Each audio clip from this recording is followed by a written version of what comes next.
지난 2월 6일 튀르키예에서 발생한 7.8 규모의 지진으로 인해 현재까지 8,100명의 희생자와 39,200명 이상의 부상자가 나와 충격을 주고 있습니다. 구조당국과 민간 구호단체 등은 필사적으로 생존자 수색과 구조를 이어가고 있는데요. 그러나 몸도 얼어붙게 만드는 강추위와 악천후로 인해 신속한 구조가 이루어지지 못한 채 고립된 생존자들의 골든타임은 점차 줄어들고 있는 상황입니다. 여기에 설상가상 강진과 폭설의 여파로 인근 주요 공항도 사실상 운영이 중단되고 있어 구조를 위해 공항에 온 구호단체들도 속절없이 항공편을 기다리고 있다고 합니다. 이번 지진은 약 200년 만에 발생한 7.8 규모의 지진으로 튀르키예 사상 가장 강력한 지진 중 하나로 꼽히는데요. 터키 부통령은 이번 재해로 인해 터키 10개 도시에서 약 2,400채의 건물이 손상되었고 2,000년 이상 간직해온 문화재인 고대성이 붕괴되기도 하였다고 전했습니다. 더 큰 문제는 앞으로도 추가적인 여진이 지속적으로 발생할 수 있다는 것으로 지금까지 최초 지진 이후 규모 4 이상의 여진이 18회 이상 기록되어 그 피해 규모는 점점 더 커질 수 있다는 우려가 나오고 있습니다. 잦은 지진 빈도 주기를 갖고 있는 튀르키예는 지각판 아나톨리아 위에 위치해 있으며 여기에 유라시아판과 아라비아판 등 다른 판에도 둘러싸여 있어 대규모 지진이 자주 발생하는 지역으로 알려져 있습니다. 지구의 지각은 맞물려 구성되어 있지만 실제로는 판이라고 하는 별도의 조각으로 이루어져 있는데요.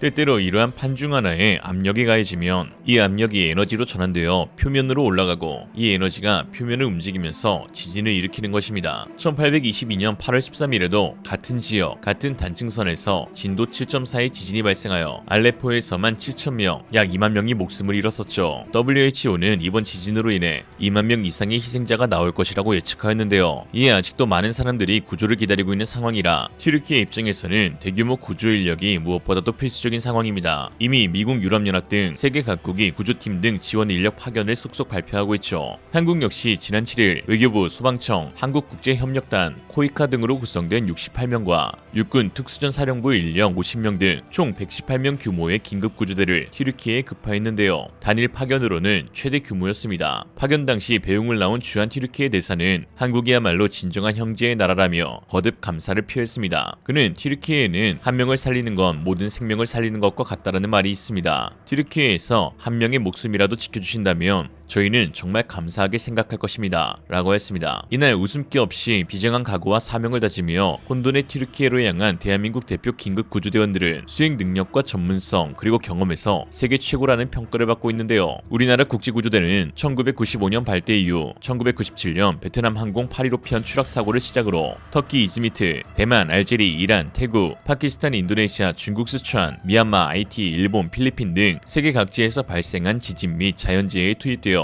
지금까지 16개국의 재난 현장에 17차례 출동하였습니다. 이러한 대한민국 구조대의 도시 탐색 구조 능력은 세계 최고로 인정받고 있어 튀르키예에게 큰 도움이 될 것으로 보이는데요. KDRT는 2011년 유엔 자문기구인 국제탐색 구조자문단에서 최고 등급인 헤비 등급을 세계 17번째로 획득하였습니다. 현재 2등급을 받은 국제구조대는 수백 팀 가운데 35팀에 불과한데요. 이 기구는 세계 각국의 도시 탐색 구조대의 신청을 받아 엄격한 심사를 거쳐 총 3등급 헤비 미디엄 라이트로 인증하는데 이 기구가 부여하는 헤비 등급을 받으려면 관리, 탐색, 구조, 의료, 물류 등 5가지 요소를 보유해야 하며 재난 현장과 작업 현장 두 곳에서 동시에 중장비 기술을 이용해 24시간 열흘 동안 활동할 수 있는 기술적 역량을 보유해야 합니다. 또 전자탐색 및 탐색견 지도 기술을 보유해야 하며 건축 철강의 절단 능력도 갖춰야 하는데요. 그러면서 36시간 동안의 모의 붕괴 구조 훈련을 통해 평가관 앞에서 매몰자 탐색 구조 기술 역량을 증명해야 합니다. 이러한 모든 테스트에서 세계 최고의 점수를 받으며 지속적으로 1등급을 유지하고 있는 구조팀이 바로 대한민국 KDRT 팀이죠. 국제구조팀은 119 구조대원 또는 민간 전문가의 지원을 받아 분야별로 정해진 선발 기준에 따라 적격자가 선정되는데요. 총 정원은 69명으로 평상시에는 1.5배수로 인력풀 대원을 유지하다 재난 발생국의 구조 및 구호 지원 요청이 있을 경우 외교부가 주재하는 관계부처 회의를 통해 파견이 진행됩니다. 파견 결정 24시간 내에 인력풀에 들어있는 대원 중 출동 인원을 선정하고 준비를 마치는 대로 출국할 수 있는데 쉽게 말하자면 국가대표 구조팀이 출동하는 셈인 것입니다. 이러한 한국의 구조대의 긴급 파견 소식은 현지에서도 크게 화제가 되었는데요. 터키 매체 사바흐는 지난 8일 전 세계가 튀르키예를 위해 집결하고 있다라는 기사에서 한국의 국제구조팀이 신속하게 튀르키예에 파견되었고 의료 물자와 구호물품 그리고 성금을 보내주었다라고 보도했습니다. 특히 현지 시간 8일 오전 6시 57분경 대한민국 긴급구조대가 튀르키예 가지안테프에 도착해 본격적인 구호 활동에 들어갔다는 소식이 전해졌는데요. 있는데요. 외교부에 따르면 긴급 구조대가 탑승한 군 수송기가 가지안테프 공항에 안전하게 도착하여 즉시 구조를 시작할 것이라고 밝혔습니다. 한국은 정부 물자 지원 외에도 각종 단체나 지자체에서 성금 및 구호 물품 지원 계획이 대규모로 이루어지고 있는데요. 한국 적십자는 1억 3천만 원을 긴급 지원하였고 국민 성금 등을 통해 추가 지원할 계획이며 서울시는 30만 달러, 경기도는 100만 달러, 세종시도 조만간 지원할 예정이라고 알려져 타 지자체들도 속속 지원 규모를 발표할 것으로 보입니다. 또한 튀르키예를 위해 발벗고 나선 사람도 있는데요. 한국 여자 배구의 간판이자 튀르키예 리그에서 세계적인 선수로 발돋움한 흥국생명의 김연경 선수가 자신의 SNS를 통해 도움을 호소하고 있습니다. 튀르키예는 김연경 선수가 8년 동안 선수 생활하는 등 약 10년 동안 인연을 이어온 제2의 고향과 같은 나라인데요. 김연경 선수는 세 차례에 걸쳐 개인 인스타그램 스토리를 통해 게시글을 올렸는데 튀르키예를 도와주세요라는 말과 함께 튀르키예를 지원할 수 있는 여러가지 방법을 자세히 소개하기도 하였습니다. 이처럼 정부, 지자체, 구조대, 시민, 기관, 유명인들까지 튀르키예에 대한 도움을 이어가자 터키 현지 네티즌들은 한국이야말로 진정한 형제의 나라라며 깊은 고마움을 드러내는데요. 우리나라를 향한 세계 각국의 아낌없는 지원에 감사드린다. 한국도 구조대를 보내면서 그들이 왜 우리의 형제인지를 증명했다. 어려울 때 돕는 것이 친구다. 부디 한국의 구조대원들이 생존자들을 발견해주길 바란다. 아직 나의 친오빠와 연락이 닿질 않는다. 한국, 미국 이후의 구조대원들에게 부탁한다. 그들은 받은 은혜를 갚을 줄 아는 국가다. 난 한국은 원래부터 좋아하고 중국은 좋아하지 않았는데 그래도 중국이 구조대를 보내주어 고맙게 생각한다. 그리고 역시 형제 한국은 가장 많은 인원을 보내주었어 라고 했습니다. 또한 한 튀르키예인은 자신의 SNS에 조국 상황을 한글로 알리며 한국의 지원을 요청하기도 했는데요. 튀르키예 이스탄불의 한 방송국 PD인 셀린 규네르는 7일 트위터에 여러분 비상사태입니다. 터키는 국제적인 도움이 필요하다며 터키에서 집이 무너져 수천 명의 사람들이 거리에 있는 상태라면서 식량, 담요, 이유식, 식품 지원과 같은 기본적 필요를 충족시키기 위해 재정 지원이 필요하다라고 했습니다. 오랫동안 한국 문화에 깊은 관심을 가지고 있었던 규네르는 2018년부터 트위터에 한글로 글을 올리며 한국 네티즌과 소통한 것으로 알려져 있는데 이번 글은 올라온 지 단 하루 만에 약 1만 2천회 공유되면서 엄청난 파급력을 보여줬습니다. 한국 네티즌들은 형제의 나라에서 일어난 비극을 그냥 두고 지나칠 수 없다며 기부 명세를 인증하거나 기부 방법을 구체적으로 설명해주기도 했는데요. 이에 규네르는 제 글이 상상했던 것보다 더 많은 사람들에게 도달했고 많은 사람들이 참여했다며 형제의 나라가 준 도움을 잊지 않겠다고 했습니다. 또 상상치도 못할 많은 사람들이 배려해주셔서 눈물이 난다며 제가 한국을 좋아하는 이유를 다시 한번 알게 됐다고 했습니다. 모두가 하나된 마음으로 생존자들이 구조되길 바라고 있는 현지에서는 믿기 힘든 놀라운 기적들도 발생하고 있습니다. 지진이 발생한 지 무려 40시간이 지난 시점 생후 18개월 된 쌍둥이 남매와 부모가 쓰러진 건물 잔해 밑에서 기적적으로 구조된 것인데요. 무너져 내린 6층짜리 건물은 이 지역에서 유일하게 무너진 건물로 1999년 이즈미트 지진이 발생한 후 새로운 건축 규정이 도입되기 전인 20년도 더 된 건물이었습니다. 심지어 유지보수나 내진 설계 개량 사업도 진행되지 않았었죠. 오래된 건물이 무너진 잔해에서 어린 남매가 구출되자 현지 구조원들은 기적이 오고 있다고 외치며 눈물을 흘리면서 구조한 아기를 의료진에게 건넸는데요. 아기들은 즉시 병원으로 이송되어 검진을 받았고 다행히 건강상 아무 문제가 없다는 진단을 받았습니다. 또한 17시간 동안 무너진 지붕에서 동생을 지키고 있던 한 소녀의 행동도 화제가 되었는데요. 현지 기자 주알모사의 SNS에 올라온 사진에서 언니로 보이는 한 소녀가 동생의 머리를 잔해로부터 보호하기 위해 힘겹게 떠받치며 누워 있었습니다. 17시간 동안 조금도 꼼짝하지 못하였지만 겨우겨우 팔을 움직여 동생의 머리를 받쳐주고 있었던 것인데요. 자매는 이후 극적으로 구조대의 도움을 받아 빠져나왔고 현재 의료 지원을 받으며 건강을 회복하고 있는 상태라고 했습니다. 전문가들은 이번 지진 피해가 튀르키예의 고질적인 내진 설계 미흡 문제와 부실 공사로 인해 더 증폭되었다고 진단하고 있는데요. 이미 여러 번 대지진이 발생한 지역이었던 만큼 그동안 부실 공사에 대한 처벌도 진행되기도 하였지만 실제로 보수 공사나 내진 설계가 이루어진 건물들은 극히 적었다는 분석입니다.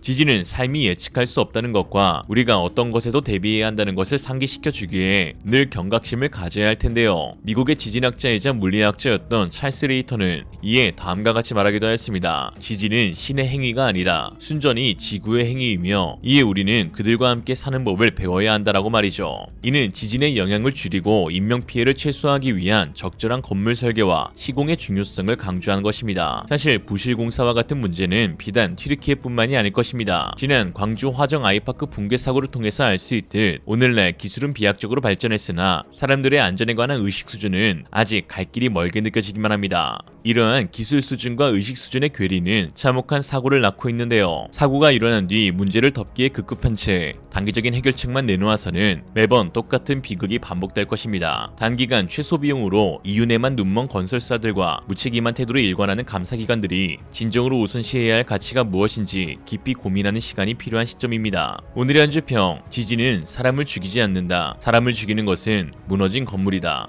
이상으로 리얼리즘이었습니다. 여러분의 생각은 어떠신가요? 현명하고 지혜로운 여러분의 의견을 지금 댓글에 남겨주세요. 감사합니다.